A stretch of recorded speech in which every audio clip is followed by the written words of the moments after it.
Looks like we have a few people trickling in. We're going to get started in just a moment. Right now, if you could let us know in the chat, where are you joining us from today? How are you tonight? What are you drinking or eating tonight? We'd love to hear you in the chat. If you have a question, there's going to be a Q&A in the bottom. Hi, everybody. All right. Thanks for coming. This is so fun. And Jemimah, where are you joining us from tonight? That's a great setup that you have, with all your books. Thank you. Yeah, I worked really hard to set this up because I had just moved. I am Oh my currently in God. New York, so it's 9 p.m. And Oh, I awesome. figured I should say that early because if you hear sirens, that's just New York. Wow, we'd be very lucky. Talk about creating a sense of place. Right. Um, well, I see I'm here in San Mateo County Library's central building. And oh, we have someone from Pacifica today. We have some libraries there. And while people Cute. get connected, I'm probably just going to jump in and with the introduction. All right, welcome Cool. everyone, and thank you so much for joining us today. My name is Sam, and I'm a library assistant with San Mateo County Libraries. I'm so excited to be here today to introduce Jemimah Wei to talk about her debut novel, The Original Daughter. Before we get started, we have more author talks to look forward to in summer here at San Mateo County Libraries. This Saturday, we'll be interviewing Isaac Fellman from San Francisco, author of Notes from a Regicide, at San Mateo County Pride in Central Park, San Mateo. And on June 29th, join us in San Carlos Library to meet John Hickey, author of Big Chief, July in Foster City, and more at smcl.org/author talks. And now it's my honor and excitement to introduce Jemimah Wei. Jemimah Wei was born and raised in Singapore and is now based between Singapore and the United States in New York City. She's a National Book Foundation 5 Under 35 honoree, William Van Dyke Short Story Prize winner, and was a Wallace Stigner Fellow at Stanford and Philippa P. de Alba Fellow at Columbia University. A recent recipient of awards and fellowships from Singapore's National Arts Council, Hemingway House, Suwannee Writers Conference, Breadloaf Writers Conference, and Writers in Paradise. Her writing has appeared in Joyland, Guernica, Narrative, and more. She's currently a senior prose editor at the Massachusetts Review. Her highly anticipated debut novel, The Original Daughter, is a Good Morning America book club pick, a New York Times editor's pick, and an Indie Next pick, and it's also an in-luck pick at San Mateo County Libraries. It debuted at #1 on the Straits Times bestseller list and has been named a Best Book of Spring by Harper's Bazaar, Elle, Vogue, Apple Books, and more. This breathtaking novel explores the formation and dissolution of family bonds in turn of the millennium Singapore. With that said, welcome, Jemimah. We're so glad to have you here today. Thank you so much for having me. I am so looking forward to this talk. I love talking about this book, and we had such a great conversation before we opened up the room. So I'm very excited to get into it. I'm excited. I have your copy here. I hope, oh, it's kind of Yeah. blurry, but I hope our viewers at home have their copy too. Maybe you got it at the library. Oh, what is that cover? That Oh, red this is my one? UK cover. Oh my This is God. UK and this is US.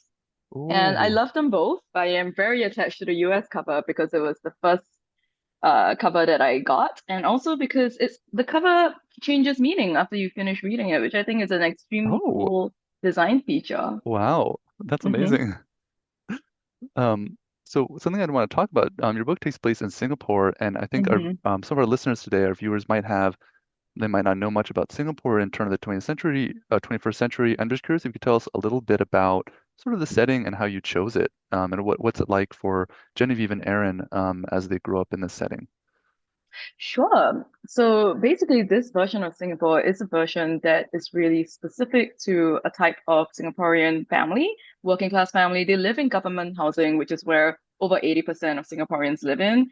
And it was interesting. I've been thinking about this a lot, what readers are familiar and aren't familiar with. And as somebody who grew up in Singapore, every time I turn on the TV or the radio, I would see representations of my home that felt true to, I didn't like representations of my home in my own media, right?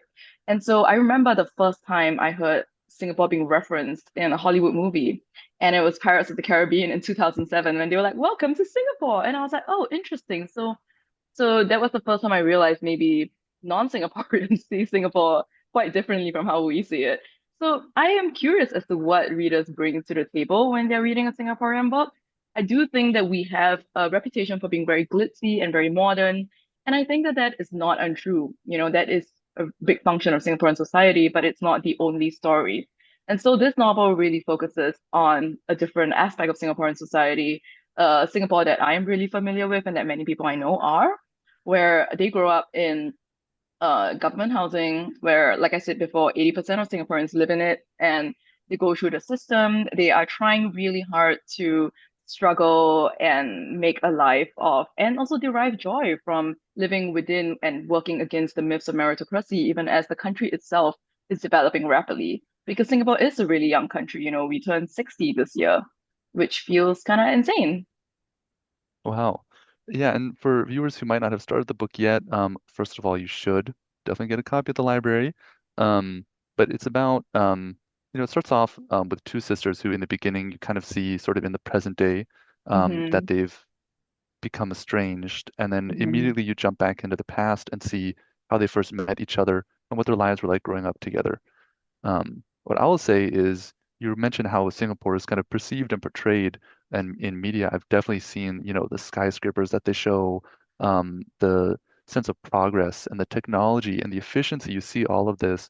Reading this, there was such a strong sense of family bonds and pride and Hmm. community, and kind of maybe being too much in your neighbor's business, but then also just really delighting in that neighborhood sense of community.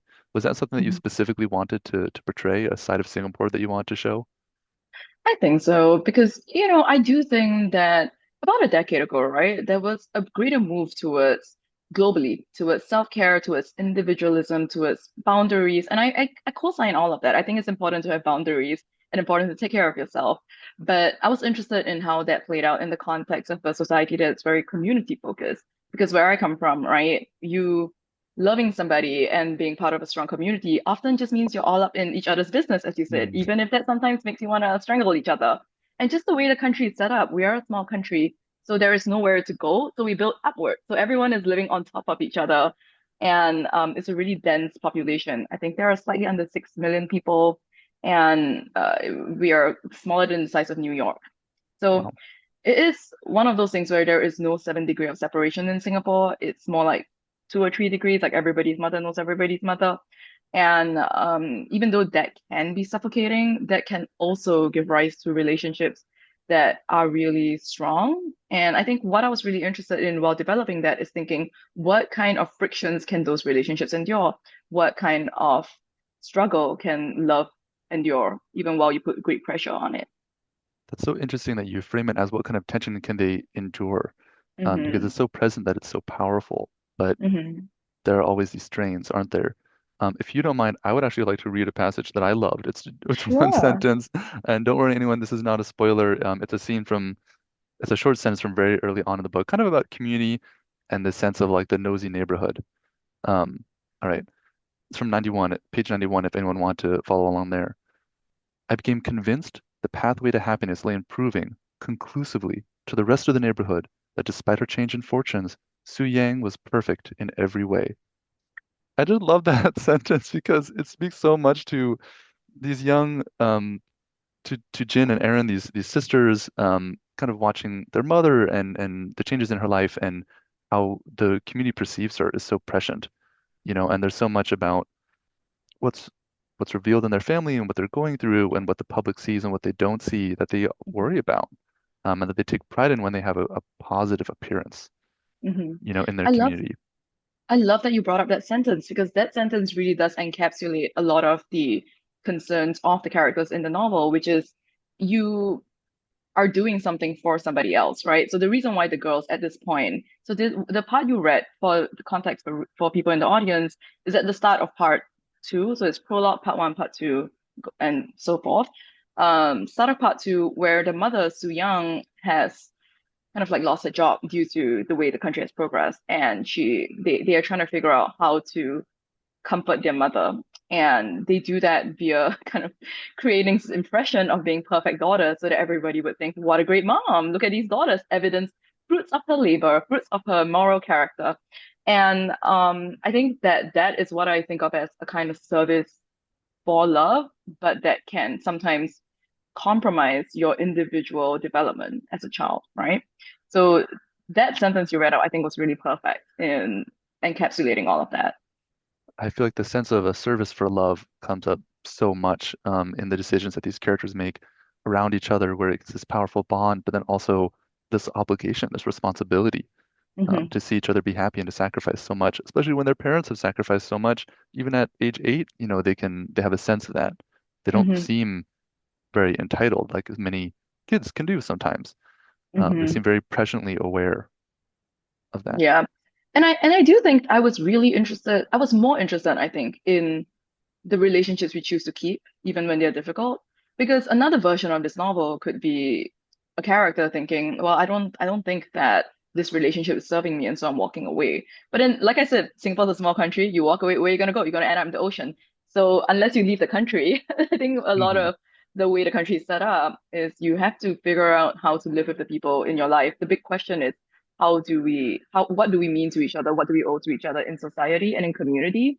And that is something that I really feel like I started exploring in a novel. And as I worked on it over the 9 years of drafting, it really came to take hold of the direction of the novel. Wow, over 9 years. There must have been so many kind of other changes in your life during those 9 years while you were Oh, working on yeah. it. Do you feel like any of Hmm. them were things that, as you were writing the book, things were happening in your life and they maybe changed how you were approaching it or how you were writing it? It's interesting because my answer to that question, I'm just adjusting the year, but in my year, the answer to that question changes from day to day depending on who's asking me the question, like how what I'm remembering in that day. But I will say recently I went back and looked at very early notes because I was clearing out my childhood home. And the bones of the novel were all there in the earliest drafts. You know, the concerns, the big plot points I knew were going to happen were always going to happen. The things, the questions I was asking about love and relationships and society and modernization and ambition, like those things never changed. I think what changed was me as a writer. I think I had this idea from a very young like age. I think I was in my early to mid 20s when I started working on this book. In 2014, I think I wrote the first words. And I just wasn't in control of my craft enough to handle what the book needed me to handle. And so I think a lot of my decisions in life was really reoriented around trying to become a better writer. I took master classes, workshops, whenever they became available in Singapore. I did an internship in London, trying to get, into publishing there. I moved to the States to do my MFA, and then I got the Stagna move to the Bay Area, which I know many people in the audience are from. I love the Bay Area, I really miss it. I'm in the States right now. And a lot of that was directed by trying to figure out how I can create a life that's gravitated around writing, around being a better writer, around having those conversations and um with peers, with like mentors, which can help me figure out how best to tell the story I'm trying to tell. Wow. So that Yeah. ties in. I want to bring in one of our questions that an audience member submitted on the registration Sure. form. And by the Hmm. way, everyone watching, feel free to use the Q&A feature to enter your questions. If you don't see it beneath our videos here, or it says Q&A, just click on Hmm. more, those three dots, and then find the Q&A feature. Hmm. So early on, we had someone ask, what helps you to write? So what helps Hmm. you to write? The question is, what's your writing process like? How do you handle creative blocks? How do you get in the mood in that space to write Hmm. this book? Were you able to do it consistently over the 9 years, or was it kind of in like phases? No, I mean, if I did it every single day for 9 years and it still took 9 years, I would be really depressed. It'd be a long I book. It would be such a Long long. book. I mean, it was a really long book when I finished writing it. This version that you're holding, it was maybe like 10 or 20% of all the words I had written. Maybe I Wow. greatly narrowed it down. Yeah. Um, for a long time, I was working as a freelancer, and so I would write in the mornings or in the evenings and in spurts and starts. And even then, I would still be struggling with trying to balance a job, right? I would be like, okay, being a freelancer, I can't clock off at 6 p.m. If a job comes in, I just have to do it.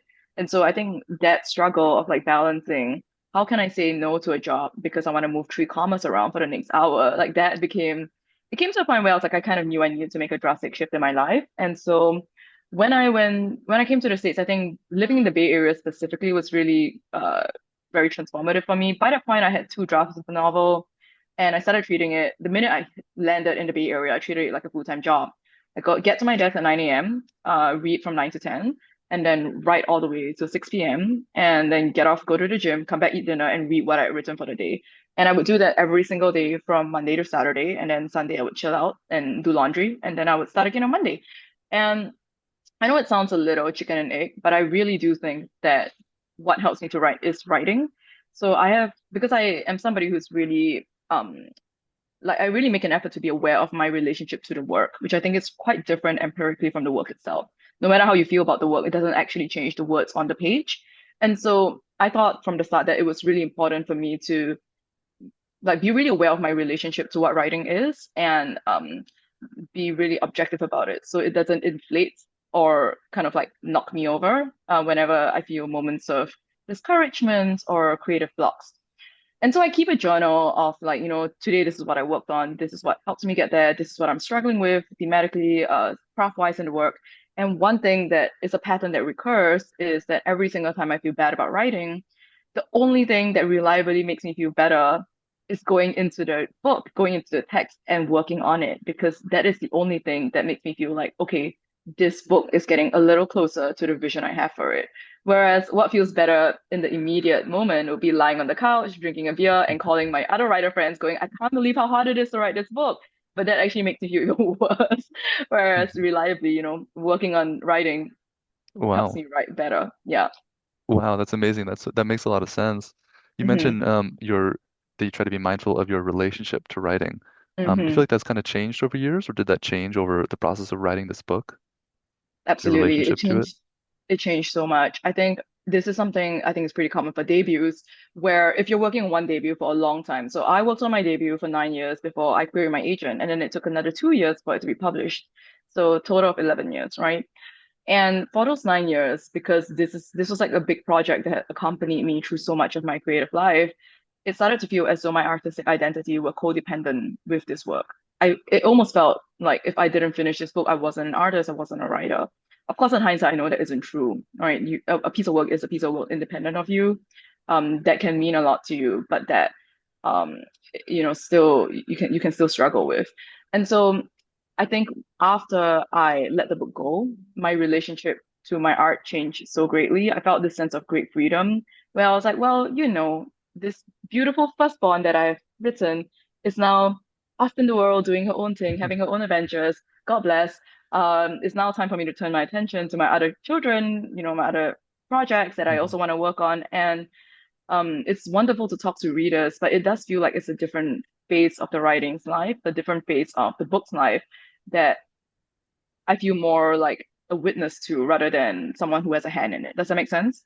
hmm Well, Yeah. and you mentioned your freelance work as well. Do you feel like Mhm. the approach you have to take toward the work of writing is different than the approach you've had to take towards like other jobs you had in the past, or the work ethic that's generally kind of supported, I don't Well, know, in our culture? the work ethic is the same, which is I am a hustler and I am someone who has always pushed myself greatly. And I feel like that, will be no surprise to anyone who has read any sentences in the book.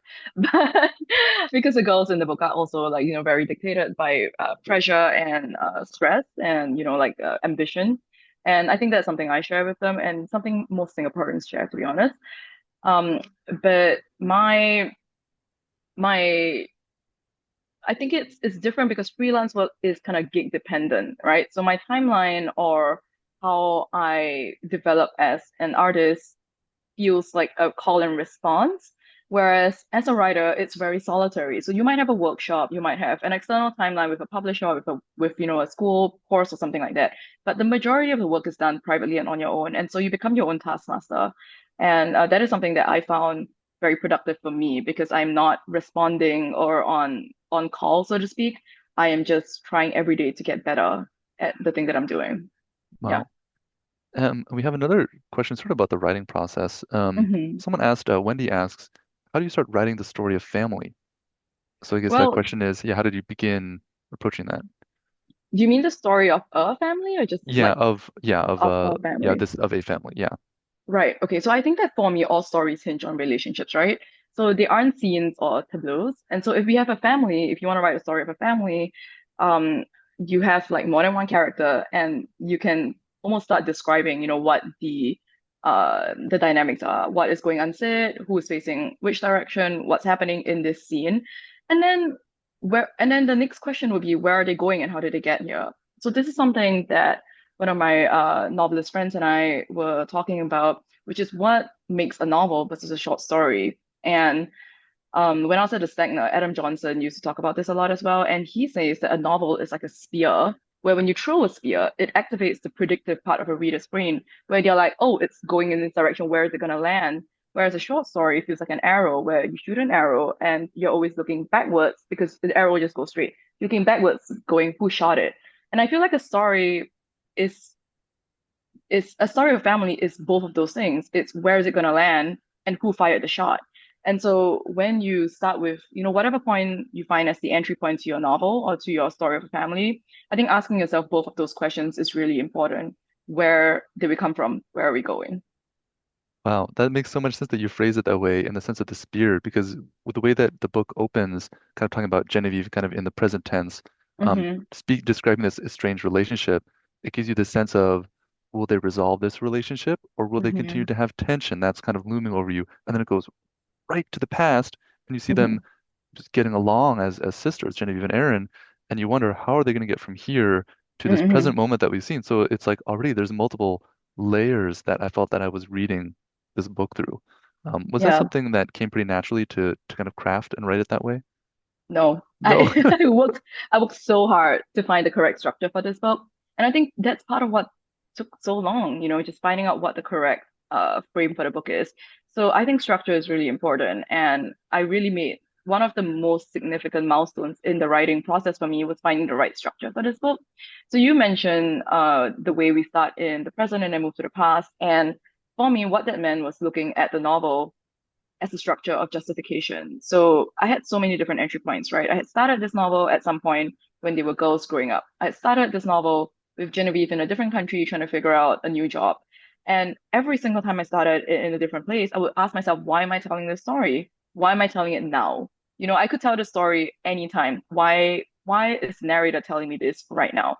And eventually when I found the right frame, which is to me the structure is, you can delineate it by breaking it down time-wise, but to me, it's an emotional structure. It's a structure of justification. You have a narrator who is like, okay, this is me in top level of story time, and I'm telling you how I got here, but I also want to convince you that I know you think my choices are bad, but I'm going to convince you that my choices are okay, and there is a reason why I made these choices.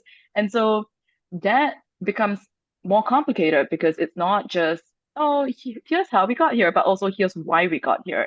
And the narrator then is turning to the reader saying, I don't think I'm perfect, but I would really want you to understand why I made these choices and be on my side, because maybe if you're on my side, I can be on my own side. And I think that's something the character really struggles with. So once I landed on that structure, it became a lot easier for me to do revisions, I think, because like I mentioned, we have the top layer of story time, which is 2015, present day when the novel Mhm. starts. It was present day when I started writing it. Unfortunately, I took so long now, the novel feels historical. But the present day, top layer of story time, the character is in her late 20s. She's thinking, okay, this is how we got here. And then we go to when she's 8 years old, right? So that's story time. So story time moves forward. And then the 8-year-old Genevieve also reminisces about things that happened before the start of the story time. So that's a deeper layer of story time. And so when you think about it that way, you start to really unwind the threads of information for the narrator. For example, something that 8-year-old child thinks about cannot cross over into something the present day narrator knows, even though the narrator is narrating it, because it would break the fictional illusion. So because I hadn't settled on who the narrator was going to be, I had written very deeply into all the characters, the mom, dad, grandmother, sister.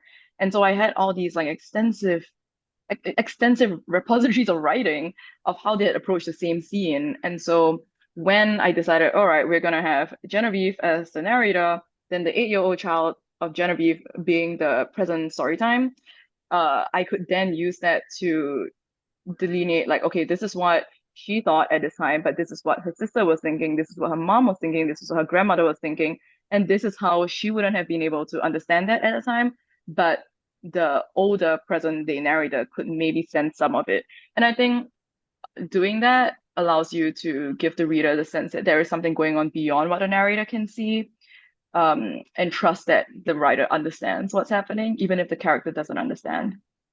Wow, it's interesting that you talk about how you were deciding which perspective to write it from, because reading it, I got the sense of like all these characters have this inner world, even the ones that are mentioned who you don't meet directly, Mm-hmm, like the grandfather who's described but who isn't present, where I was mm-hmm, thinking, I want to know that story. I mean, I want to know like her mom's story from her mom's perspective.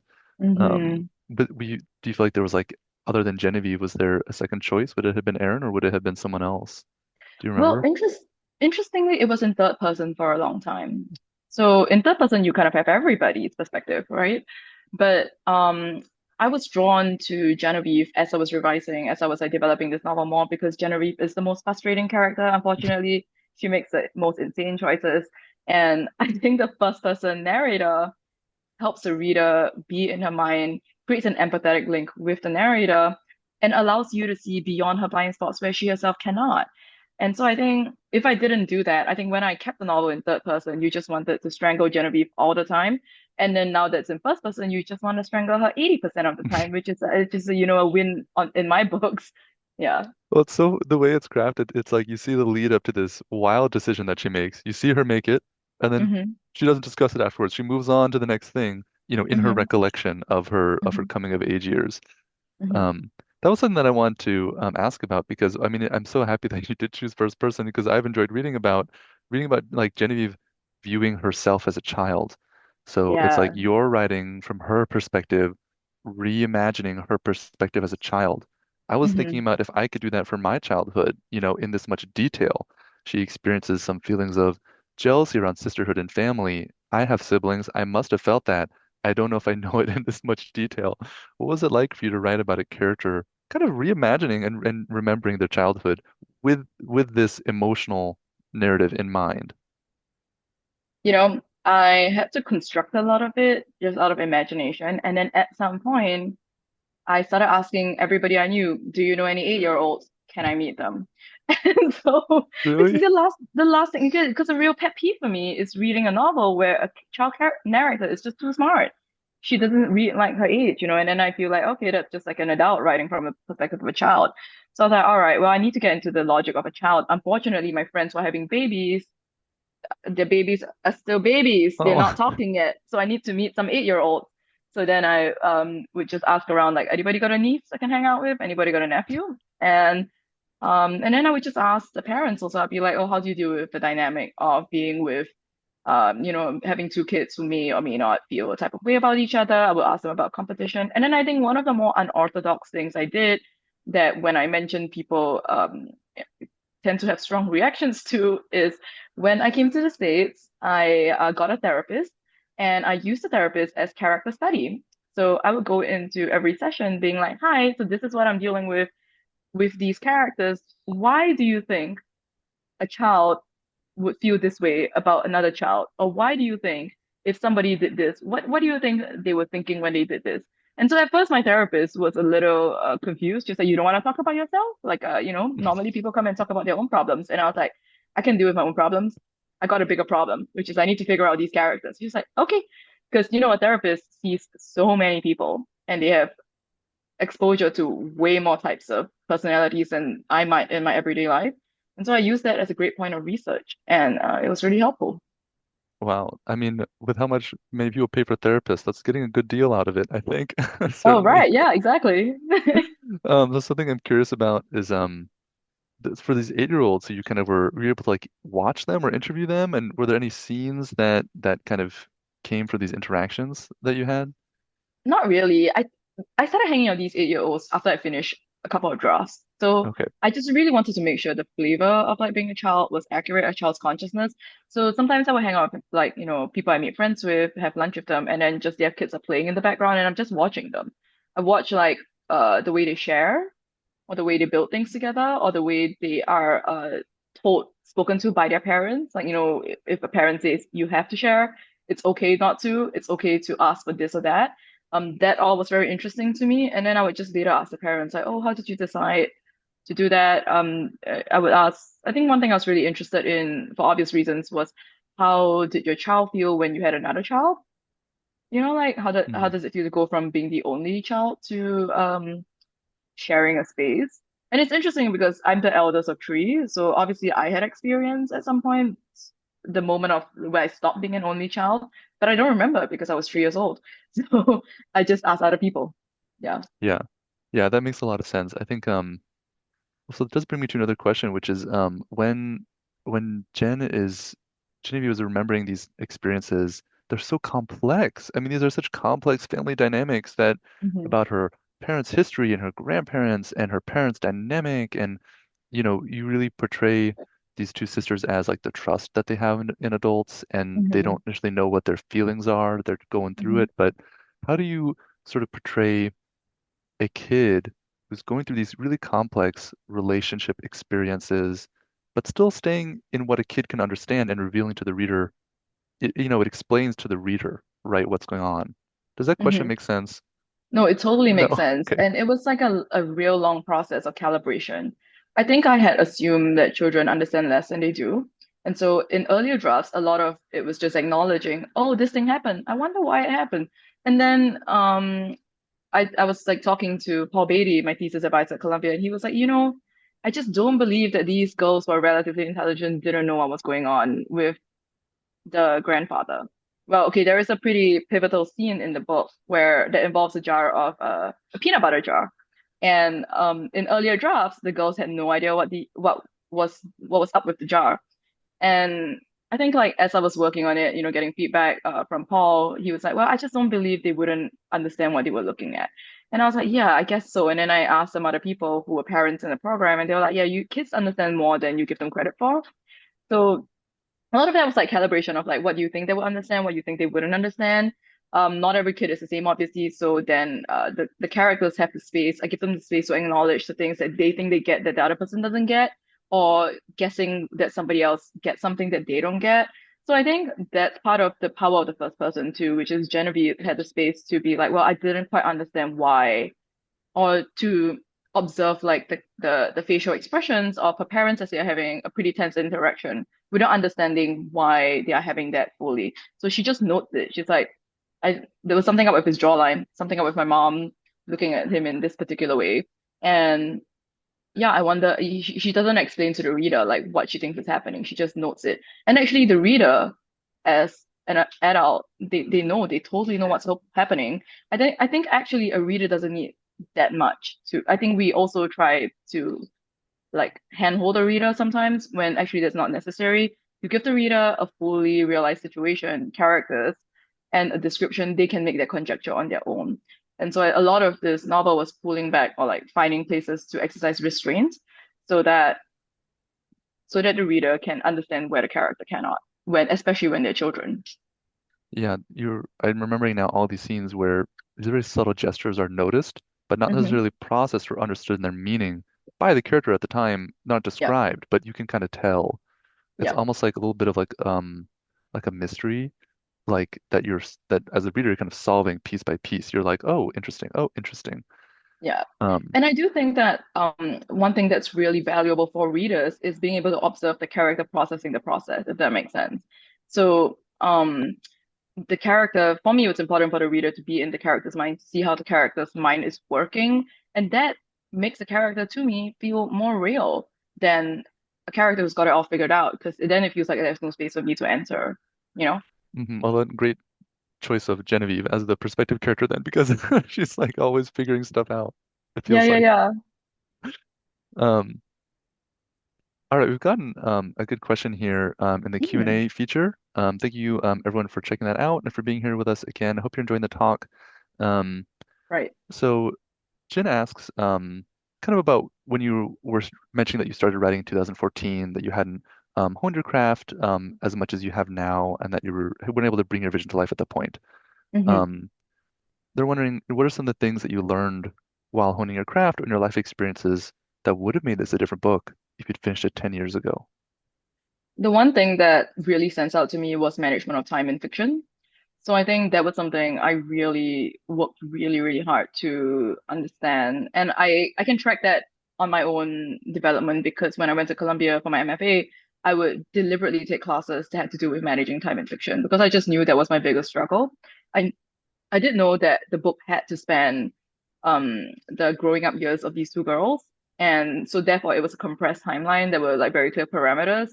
But I didn't know how to move from one year to the next without literally telling you what they were doing every month. And that sounds like such a silly concern. But I think the great desire to account for everything happening Hmm. on and off the page is something that a lot of debut writers or emerging writers need to learn to wrangle. And so I remember really clearly taking all these classes on how can I deal with the movement of time in fiction? How can I expand, telescope? go really deep into one moment and then jump a few years? How can I do that in a way that guides the reader too, so the reader doesn't feel like we are just jumping back and forth. And I worked on that all the way until the end. I bought all these books on the art of time. Grey Wolf Press, the independent press, is a really great series of like the art of series, where it's little craft books, and I went into that a lot. I bought a lot of craft books and taught myself a lot about revision and how to kind of like exercise restraint in writing. And I even remember, the second half of the book takes place in New Zealand. And at that point in time, I was really trying so hard to figure out what the characters are doing every single day because the New Zealand portion is benchmarked by real geographical events that happen in real life too. So there are things I have to work around. And at that point, I was making Google calendars of like, today she did this, today she did this, today she went here, and trying to figure out how to put all of that down on the page to give it a sense of lived reality.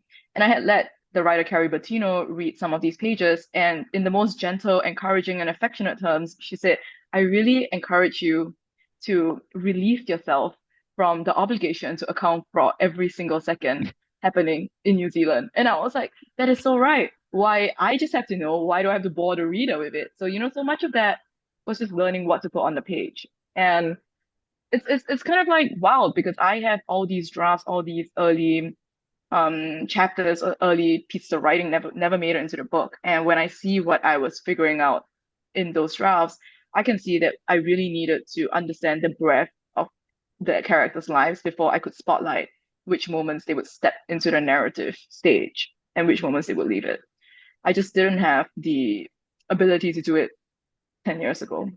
Yeah. Yeah. Wow. Would you say that it was if there was there a particular program, like was it um the post MFA program or the MFA program or just experience with it and that you feel particularly brought made you more able to approach that in Well, particular? okay. So when I got to the MFA, I will always remember what Monique Trong, who came in for a master class, said to me, which she was like, the MFA is a way of buying time. You are really signaling to yourself that you're investing a lot of time in yourself as a writer. And that felt very true to me because prior to that, I mean, I know many people write novels while having full-time jobs. I personally really struggled with that. So part of coming to the States was telling myself, I'm going to give this a real serious shot and do it full time. And being able to do it full time, obviously, you progress way faster than if you're doing it for 1 hour a day for like, 4 years. And and then the MFA, the way the MFA is structured is it's almost like I thought about it like going to a doctor. Not like I feel unwell, make me better, but my elbow hurts, teach me some elbow exercises. My knee hurts, teach me some knee exercises. So I was like, I need help with time. I'll take time classes. I was also like, I need help with revision. Then I went to take revision classes. So that part of my writing journey was felt really directed in that way. And then I got the Stegner, which was such an incredible blessing. The Stegner is it's in California. It's hosted in Stanford University. It's basically a writer in residence position where they pay you to be a working writer. And so your only obligation is to go in once a week and talk to the other writers about work.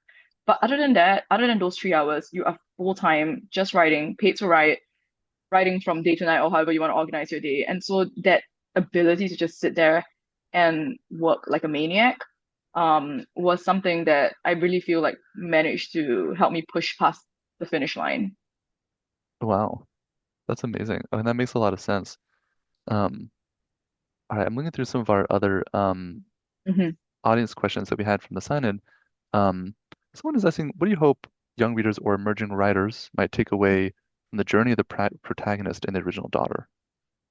Okay. So I think that I keep getting asked this question, Hmm. and my answer changes based on the audience. Unfortunately, I have no idea who the audience members are because I can't see you guys. But I was asked this question recently with regards to young Singaporean writers or young Singaporeans who are still in the system. And while I would love to say that you always have a choice, even when circumstances are dire, and these characters always feel squeezed by life and they feel like they have no choice, but the book tries to show them that there is a choice, even if those choices don't seem like the choices you wanted. You still have agency over your life. I think specifically for young writers and readers who are still stuck in the process where they have no agency over their days because they're stuck in a really pressurized school system. I can't say anything that makes them feel better because it's patronizing to say, don't worry, life gets better. It doesn't change the fact that they still have to go through this. So I've started to think of the book as a way to say, I recognize it. It's here. This is a reality that is valid and true and is reflected back to you in the novel. And it's not something that when you go through, you just forget. Because I think that that was a real shock to me when I was young, which was that everybody, all the adults everywhere would say, it's okay, it's worth it. This sense of struggle is worth it as a stepping stone to something of greater value in the big future. Which doesn't change anything about the fact that I still have to go through it. And then you graduate, you go into the working world, and you feel like it's such a scam because you're still struggling. And so I feel like part of the novel's reality or the artist's job is not to tell you, not to give you like a Hallmark card and be like things are going to get better, but to really be like, this is a reality that's valid, and I recognize it, and I see you.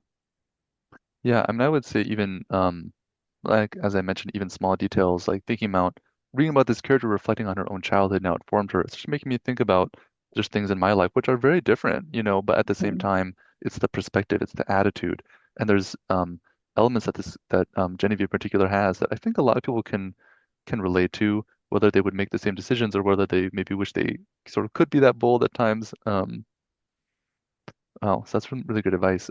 Speaking of Oh, single, yeah.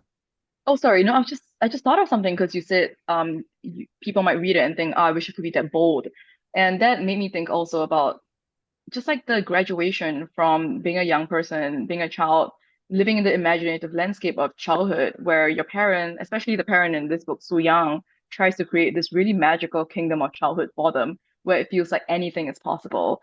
And she really works hard to do that. She really wants to be a great mom. And that's reflected in the choices that the characters make. They take a lot of great risks as children. They have a lot of schemes and plotting. And I say the word childish with affection, not with judgment, but they have a lot of childish confidence that they can take big swings at life and things will be okay. I feel like as they grow up, as they come up against the reality of their circumstances, that they inherit a kind of timidity that is a little painful to watch. And I think part of like navigating that graduation of like their years growing up as children is something that came briefly to my mind as you were asking me about writing about children as well.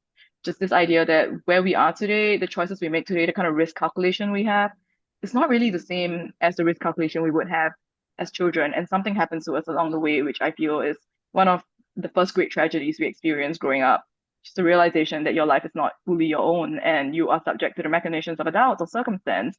And what can we do while recognizing or acknowledging our circumstances? What choices do we have within this system, and what ways do we have to walk away from or lean into the system? That's fascinating you mentioned that because there are scenes where, well, I would say one of the, I say, childlike characteristics they Mhm. have is they do have that sort of timidity that many children have where they have a lot of trust in adults. They do not Mhm. want to offend their elders, and then you see some points where that flips and where that really changes, where Mhm. they do seem to start to take things into their own hands through small schemes, through sort of acting out against maybe their parents or the people around them. That's really fascinating. Something that I'm curious about thinking about sort of this Singaporean childhood that's depicted in this book. As you've been kind of touring your book sort of internationally around the United States, do you feel like there was anything special in this book for people who grew up in Singapore or people who live in Singapore that you feel, I guess that you feel is there for them or that they might resonate with especially? Yeah, it's been really wonderful. I haven't done my Asia events yet. Actually, next weekend I'm going back to Singapore and doing Singapore Malaysia events. But every stop I've done in the US so far, there has been somebody who just has some kind of connection to Singapore who comes to the events, which has been really Oh special to wow. me because I just think, as Singapore is a small country and we are very far from the global publishing majority, there's just not that many of us. And I think it means a lot to people to see their childhood or their realities reflected back to them in art in a way that will survive me. My book is probably gonna, if it's reprinted and reprinted and reprinted, it's gonna be around in consciousness far, far after I am no longer on this earth. And I think that to me feels like a kind of immortalization of a reality that we don't often see reflected back to us in the media, which has meant a lot to me and to the people who have kind of like sent me letters or come up to me in signing lines to talk about their experience of reading the book. But interestingly, a lot of the people who write to me are also just not Singaporeans. A lot of people who resonate deeply with it have had experiences with complicated family or with their own sense of like struggle. And I feel like that's just maybe a condition of modern living, which is struggle. You know, it's hard to live in any modern capitalist society and not feel like you're just paddling to stay afloat. And I think it's hard for me to say what readers are going to take away from it because everybody has a different relationship to the work and it's out of my control. But I have been very encouraged by people who have written to me to say that they have taken certain leaps in their life or like started reimagining what day-to-day control they have over their life instead of just allowing themselves to be carried along by the daily grind. Because I do think that we do run the risk, right, of just being carried along by the next deadline, the next milestone, the next thing that the next bill we have to pay, and then not thinking deeply about what is this life, this present moment I'm living in, this present day I'm living in. And to me, that is a way of losing time. So interrogating or being aware of your life right now is a way, I think, of owning time because once we lose time, we don't get it back. Like it's the one thing that really doesn't go backwards. So that has been like a really big thing for me in all my conversations with readers. Wow. Do you feel like that has sort of changed for you over the years, a sense of like going from deadline to deadline and trying to sort of have more choice and agency sort of in what you do?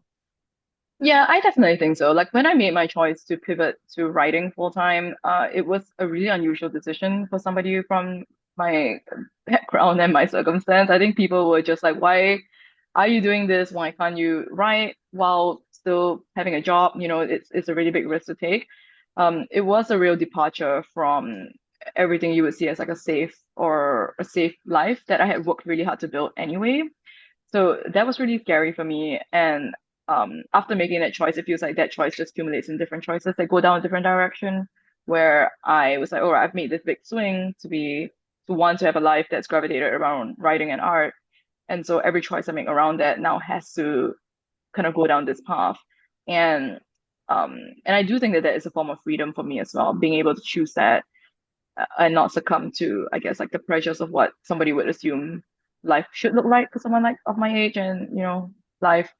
But at the same time, I have to really remind myself of that right now, of how to be patient with myself because, you know, here I am talking about how things take the time they take and, you know, there's like a life to lead that doesn't go from deadline to deadline. But I do feel like I say that and then I was really unrealistic about thinking that I would just finish writing on a novel really quickly. So I gave my editor the final, you know, you do the final like revisions and then you do copy edits first, second, third pass. And after the third pass, you really can't change anything anymore. So there were a couple of months in between that and the book coming out. And I thought to myself, oh, I'll just draft another novel during this time. You know, I got nothing to do. I'll do that. Not for one moment thinking that the first one took 9 years, so the second one may not take 9 months. Yeah. And Well, then recently I was like, yeah, I don't know why I thought I could write another novel in 6 months. That was silly. So I feel like I'm always coming up against my own biases and my own, you know, I'm just checking myself all the time and trying to really learn to be patient with myself because it is more important for me to put out a book I'm proud of and not a book that's quicker. Yeah. hmm yeah, I think being patient with yourself with such a big creative project sounds very Mhm. important. Do you feel like you've had to improve at sort of like the mental health and like self-care kind of aspects of writing and being creative as you worked on this novel for so long? Yeah, and I will say that a big part of that is building community and friendships. So, so much of writing is solitary, but a writer's life doesn't have to be solitary. When I landed in New York in 2019, I didn't know any writers, I didn't know anybody, and so everything felt extremely high stakes. It felt like if I didn't finish this book, I would just like there was no metric other than finishing one book and trying to get it out. Making friends, being able to see other people on their journeys, being able to commiserate and talk about what we're working on and what we're struggling with artistically, that has been really helpful because then, you know, I have started to learn to be able to sit in the process rather than push myself. And yeah, I think that has been like a real learning journey for me because as a Singaporean, it's really hard for us to not live according to like ambitious milestones. And everything about being a writer is totally counterintuitive to being brought up as a Singaporean, just in terms of like, how quickly things get done or how desperately you want yourself to improve according to a certain timeline. But art does not follow a timeline. If you're not, you can't just magically be a better writer within the time frame you want to be. And so I really had to reconfigure the way I looked at growing as an artist. And I owe a lot to my friends. I like that. You said art does not work on a timeline. Is that Hmm. right? That's Hmm. amazing. What I'm curious what kinds of writing communities that you found. Yeah, so when I moved to the States, I went for a bunch of like readings, went for events, any literary event I could find, and then it was interesting. I was at this Malaysian author Tash Orr had launched the book We the Survivors, and I was in the audience, and somebody in the audience asked a question, and I immediately was like, I recognize the accent. It's a Malaysian accent. And then I asked the question, and she was like, I recognize your accent. You're a Singaporean. And so we became friends then. That was my friend Vanessa Chan, whose novel The Stormy Maid came out last year. And so that's just kind of like it feels like kismet, but it's just how I meet random people and then end up hitting it off with different people. And I feel like a lot of writers most writers, emerging writers want to make friends. You need want to find community. And so it became almost natural to make friends, commiserate about writing, talk about our own journeys. And then when I went on to the Stegna, it did feel like a bit of a ready-made community where everybody coming in, that they're all very serious about their work, that they are working on something and that we are going to see each other every single Wednesday from 2 to 5 p.m. And so it was like instant family in that way. And we really leaned into it. It's been really wonderful. Wow. Seems like it can be so independent at times to be writing because it's kind of like a one person project in a way, but you're also Hmm. describing kind of the importance that this community has had as well. Um, Yeah, because the actual activity of writing, it must be solitary. Nobody can enter your brain. But and so I think people then have the impression that writers are super solitary. But I feel like the pandemic showed that that is really untrue. Most writers were losing their minds during the pandemic because you do need the counterbalance of life, right? The stuff of life. And maybe some people could finish a novel during the pandemic. I don't know. I certainly could not. I feel like many writers I knew were very stuck during the pandemic because of this sudden like cut off, like this amputation of a different channel of life that we're all tapping from. yeah, I one question I'm curious about. So you mentioned meeting with 8-year-olds. Were there any other kind of research that you did for this book? Yeah, I did so much research for this Yeah. book. I found it difficult to move forward not knowing where the book was going to be set. So what I did was early on was do research on archival research on Singapore and the way the country developed. And that's really challenging because Singapore developed so quickly. So I would have to then pinpoint what exactly the shape of this neighborhood looked like back in the day before it changed. And I would just walk around the neighborhood in real life, being like, okay, hi, do you live here? Can I talk to you about it? I contacted a couple of real estate brokers, being like, hey, I see you've listed this apartment. I'm not interested in buying the apartment. I would like to talk about what the apartment looks like. And they were like, what are you talking about? And then because part of this novel is set in New Zealand, I also saved up to do a research trip there. So at a point, I knew the events that would happen in the New Zealand portion of the trip. So a lot of going there was just really literally mapping out where the characters are walking um, from home to work, finding a place in Christchurch, which I thought would be the neighborhood she would live in, looking for the coffee shops, the sense of routine that she would build there, really imbuing the writing with an atmospheric reality that you don't really get from Google Maps. So I did a lot of really like on-ground research, and then a lot of the research also came in when it came to fact checking. Like I said, Singapore progresses really quickly. Things change. The names of things change from the year to year. So once you put a year on a book, you really have to make sure everything in that year is accurate. And sometimes things still slip through the cracks. So when I was in an early draft, I remember I had written in the McDonald's scene that she was dipping her burger and there was like tomato relish. And my copy editor, who is wonderful, was like, "Oh, I did some research, and actually, McDonald's Singapore doesn't use relish; they use tomato ketchup. So you have to change that." And I was like, Oh "Oh my yeah, God. I know." And What a so great editor. Wow. I know it's so amazing. The Double Day team is really incredible. They really run a tight ship. So my copy editor caught something that I didn't catch. Other things that I caught kind of late were things like the name of the radio station. which had at some point decided to rebrand and then it didn't work out, so he rebranded back. But I didn't realize that. So it was Well, named one thing, and then in my second pass, I was like, wait a minute. Then I went to do some like research based on the time that the characters are referring to and realized it had a different name. Just for a grand mhm. total of 5 years, they changed names and they changed it back.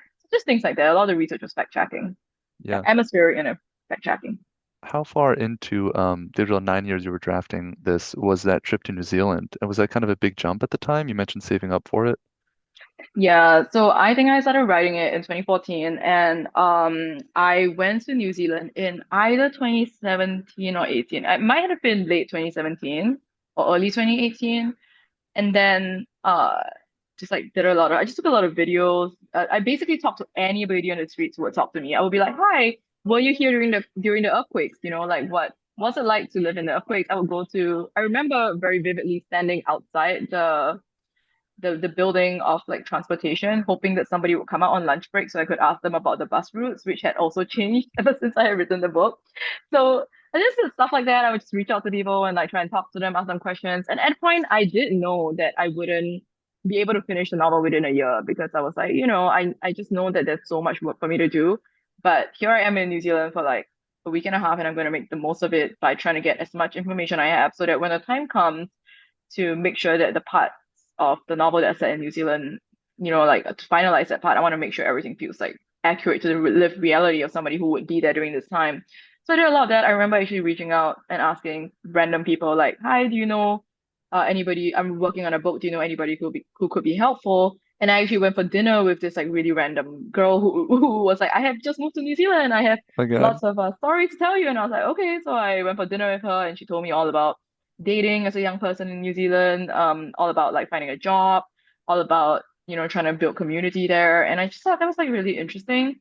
And then at the end of 2018, I went to London to do a publishing internship. And I did that I worked at an agency and then I worked at a publishing house. And I also applied for my MFA at that point. So in 2019, mid-year, I moved to the States. So that's kind of the timeline. Wow. Oh my Yeah. goodness, feel like there's so many more questions that I could ask that our audience has. We have about a minute or two left before I'm going to start wrapping Mhm. up. Um, I just want to ask, how has this book launch been for your family and for your community? You mentioned some people reaching out to you. I'm just curious to hear a little bit more about that. Now that you're kind of been through the book launch, you're still on book tour, you're about to go international Mhm. again.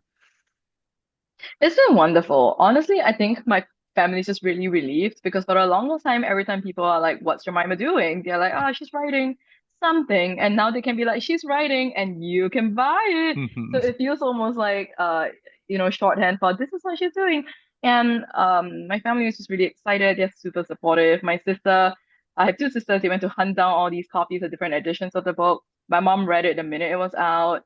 And my community in Singapore, a lot of my friends flew in to New York for a launch, which is really exciting. It felt like a wedding. Everybody was just celebrating every day. And I've had really good I feel really moved by the responses from Singaporeans. I'm very excited to go back and do my events there. We debuted at number one on the local bestseller list and stayed there for a while. And people are reading it, people are buying it, people are having conversations about it. And a lot of them are kind of using it as an entry point to talk about their own struggles growing up. And so it's been really wonderful to see that from afar. And I'm very excited to go back and be in the thick of those discussions as well. And as you can tell, I love talking about this book. I was alone with this book for so long. I can't wait to just sit in a room with a book club and for them to be like, "What were you thinking on this page?" And I'd be like, I was struggling with this thing or that thing. And I was really interested in what it would look like if a character did this. And these are some other things I was thinking of. I just love talking about craft. I love talking about Mhm. narrative, and I love talking about story. I love talking about this story, and it's exciting to be able to do that because growing up in Singapore, it's really unusual to meet writers, and so it just felt like I never was able to have those conversations, and to be able to be in the middle of those conversations now feels really special. That's amazing. Well, I hope you're able Yeah. to be in front of a book club like that. I'm so happy that you kind of forged your own path and took these big leaps into writing. Everyone, make sure to find a copy at the library or local bookstore, put on hold on our website. You'll really like it.